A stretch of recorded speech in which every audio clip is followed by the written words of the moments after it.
مشاهدونا الافاضل، طابت اوقاتكم. نشرة اخبار الفضاء الاريتريه لهذه الفتره يصحبكم فيها محمود عبد الله بكفاح، والتي نستهلها باهم وابرز العناوين. الكنيسه الارثوذكسيه في البلاد توجه رساله بمناسبه عيد الميلاد.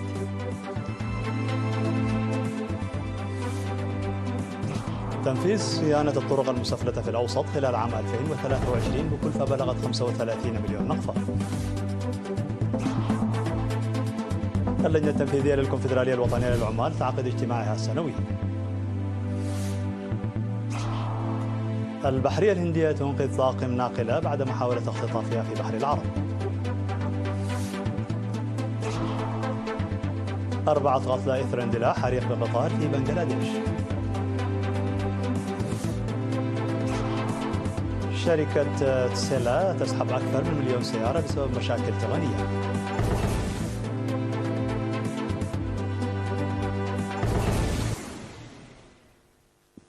مرحبا بكم من العناوين إلى التفاصيل.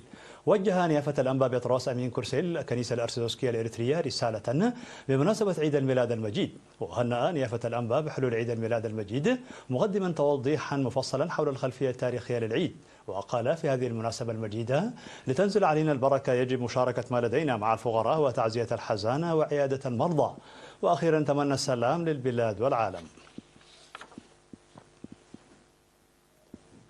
قالت إدارة الإقليم الأوسط في اجتماع التقييم السنوي المنظم في 4 و5 من يناير أن العمل على إصلاح البنية التحتية للطرق الأسفلتية في عام 2023 كلف حوالي 35 مليون نقفة، وتم تنفيذ الإصلاحات الأساسية في مناطق ماركاتو وجرحي ومخفر الشرطة الثاني وغودايف وعداق حموس ومناطق أخرى، وبين التقرير إنجاز 40% من الأعمال.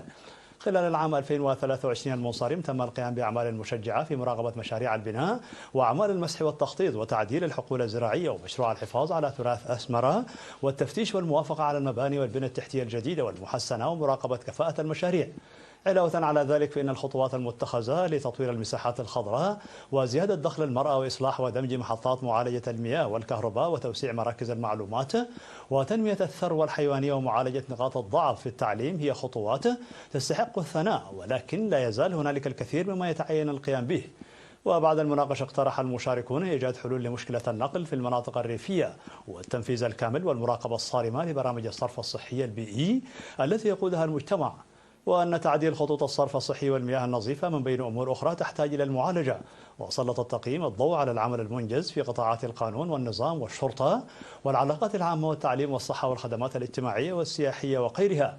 وأوضح حاكم الإقليم الأوسط السيد فيسايا هايلي في كلمته الختامية أن التركيز الرئيسي عام 2024 سيكون في مواصلة حملات التشجير بمشاركة الأهالي وجميع الهيئات الحكومية والجمعيات الوطنية. وأشار إلى أن تعزيز صيانة وإنشاء الطرق الأسفلتية وتخفيف النقص في الخدمات الاجتماعية من أولويات عام 2024. هذا وتبلغ مساحة الإقليم الأوسط 1041 كيلومترا مربعا، ويبلغ عدد سكانه 600,000 نسمة موزعين في 16 مديرية و83 إدارة ضاحية و89 قرية. عقدت اللجنة التنفيذية للكونفدرالية الوطنية للعمال اجتماعها السنوي في أسمرة في 4 و5 من يناير، وقيمت أنشطتها لعام 2023 وناقشت خطة عمل 2024. وقيمت اللجنة التنفيذية خلال الاجتماع الأنشطة المنجزة خلال عام 2023 في مجالات التنظيم والعلاقات الخارجية والإدارة والمالية والتدريب وتنمية الموارد البشرية والشباب العامل والمرأة والعلاقات العامة. وأفاد التقرير فيما يخص التنظيم عن ارتفاع عدد الموظفين المنظمين بنسبة 8%، بينما تم تنفيذ عمليات إعادة التنظيم في 43 مؤسسة.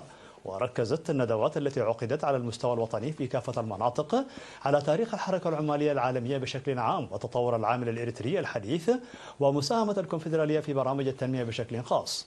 وفي العلاقات الخارجية حققت الكونفدرالية الوطنية للعمال سنة عمل ناجحة مع النقابات العمالية الإقليمية والدولية، وتمكنت من إسماع صوتها في مختلف المجالات.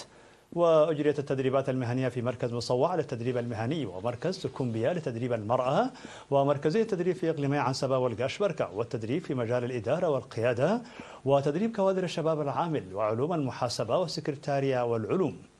بالإضافة إلى ذلك ذكر التقرير وضع خطة استراتيجية خمسية لمركز التدريب الذي قام بتدريب 922 موظفا في 7 مهن خلال 6 جولات في مركز مصوع للتدريب.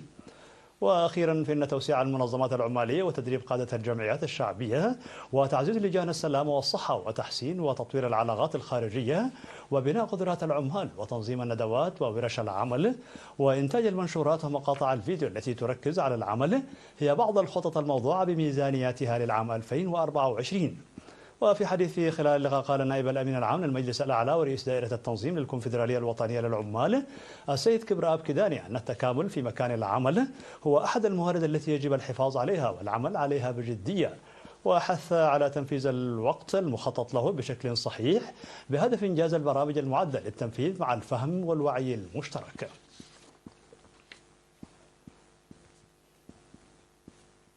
قال المدير الطبي لفرع وزارة الصحة الدكتور هينوك تساهايي لوكالة الأنباء الإريترية أن نسبة التطعيم في إقليم عنسبة وصلت إلى 95%.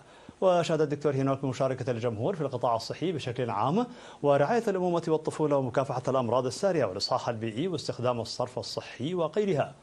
وقال أن الحد من وفيات الأمهات والأطفال الرضع هو أحد الركائز الأساسية للخدمات الصحية في إريتريا، وأشار إلى أنه بفضل الحملات القوية ارتفع عدد النساء الحوامل اللواتي يخضعن للمتابعة الصحية المنتظمة، كما زاد عدد النساء الحوامل اللواتي يلدن في عنابر الانتظار بنسبة 7%. وأضاف الدكتور هينوك أنه تم إجراء مسوحات مرض السكر وضغط الدم في معظم المديريات، وتم إجراء 19 فحصا من أصل 2460 فحصا لضغط الدم، وكان 16 من أصل 2281 شخصا تم فحصهم لمرض السكر يعانون من ارتفاع نسبة السكر في الدم، وتجرى مراقبتهم على حد قوله. وأشار إلى أنه على الرغم من وصول مرض الملاريا إلى مرحلة القضاء عليه إلا أن حالات الإصابة به زادت خلال العام الماضي لكن لم تحدث وفيات، مضيفا أن 47% من المصابين هم من المسافرين. ودعا المواطنين إلى تقوية أجهزتهم المناعية، وأضاف أنه تم تشخيص نحو 207 حالات إصابة جديدة بالإنفلونزا في عام 2023، أي أكثر من ضعف العدد في عام 2022. وأخيرا قال الدكتور هينوك أن المعدات الجديدة التي تم إدخالها في خدمات العلاج الطبيعي وطب الأسنان والمختبرات هذا العام لعبت دورا هاما في مدى وكفاءة الخدمات المقدمة.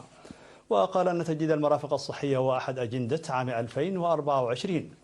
هذا ويوجد مستشفى مرجعي واحد و3 مستشفيات عمومية و5 مراكز صحية و28 مركزا صحيا ومركزا واحدا لاختبار فيروس نقص المناعة البشرية في إقليم عنسبة. وقد بلغت إجمالي المؤسسات الصحية في الخدمة الفعلية إلى 38 مؤسسة.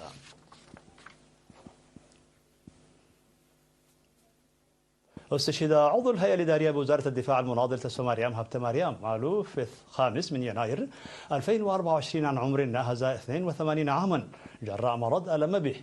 التحق تسو مريم بصفوف قوات التحرير الشعبية الإريترية في ديسمبر 1975 وخدم في جهاز الحرس الاقتصادي والجيش القتالي وإدارة النقل، وقد خدم شعبه ووطنه بوفاء وإخلاص. المناضل تسو مريم هبت مريم متزوج وأب ل8 أطفال، وتم تشييع جثمانه اليوم 6 يناير في مقبرة الشهداء بالعاصمة أسمرة. هذا ويعرب الجيش الشعبي الفرقة 24 عن تعازيه الحارة لعائلة ورفاق وزملاء تسو مريم هبت مريم.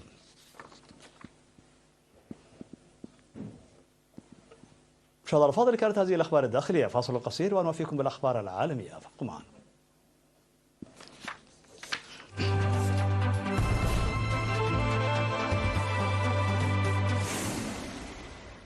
مرحبا بكم. على الصعيد العالمي، أنقذت البحرية الهندية طاقم سفينة تجارية بعد محاولة اختطافها في بحر العرب، وقالت أنها لم تعثر على أي قراصنة على متنها. واعترضت السفينة حربية تابعة للبحرية الهندية ناقلة البضائع السائبة التي ترفع العلم الليبيري بعد أقل من يوم من تلقيها تقريرا يفيد بأن السفينة قد اختطفت على بعد حوالي 460 ميلا بحريا قبالة الصومال، وصعد ما بين 5 إلى 6 أشخاص مسلحين على متن السفينة وفقا لتقرير تلقته وكالة عمليات التجارة البحرية البريطانية. قالت شرطة بنغلاديش أن 4 ركاب على الأقل قد لقوا حتفهم في حريق متعمد بأحد القطارات، وأصيب عشرات آخرون في داكا قبل الانتخابات العامة هناك المقررة في نهاية الأسبوع والتي يقاطعها حزب معارض رئيسي. وقال خندكر المعين من وحدة تابعة لكتيبة التدخل السريع بالشرطة في مكان الحادث أن رجال الإطفاء انتشلوا جثث الركاب المتفحمة من داخل العربات المحترقة في قطار بينابول السريع. وذكر الضابط أن الركاب لاحظوا الحريق قبل دقائق قليلة من إبطاء القطار المتجه إلى دكا من سرعته، وهو على وشك الاقتراب من وجهته النهائية قادما من بلدة بينابول بجنوب غرب البلاد.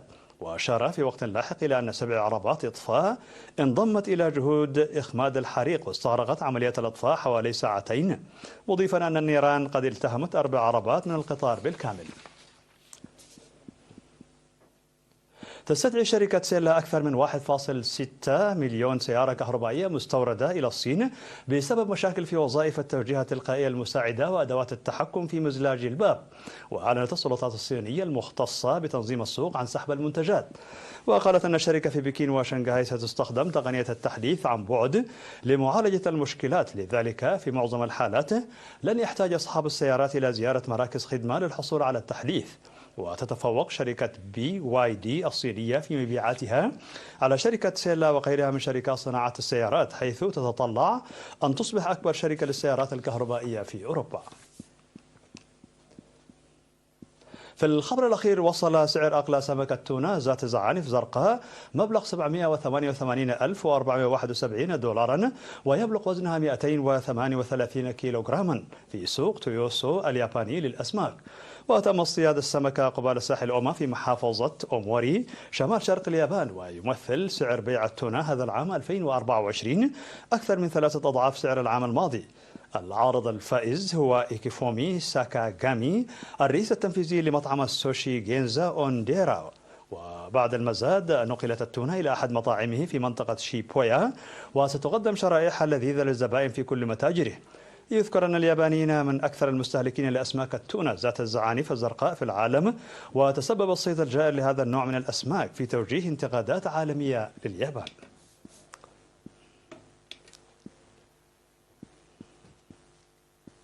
في نهاية النشرة لكم تذكير بأبرز ما جاء فيها من عناوين.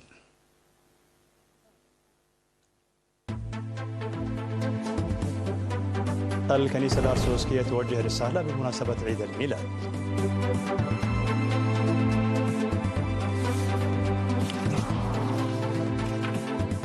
تنفيذ صيانة الطرق المسفلتة في الأوسط خلال عام 2023 بكلفة بلغت 35 مليون نقفة.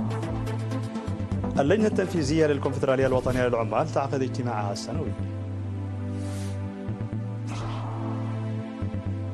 البحرية الهندية تنقذ طاقم ناقلة بعد محاولة اختطافها في بحر العرب. 4 قتلى إثر اندلاع حريق بقطار في بنغلاديش. شركة سيلا تسحب أكثر من 1 مليون سيارة بسبب مشاكل تقنية.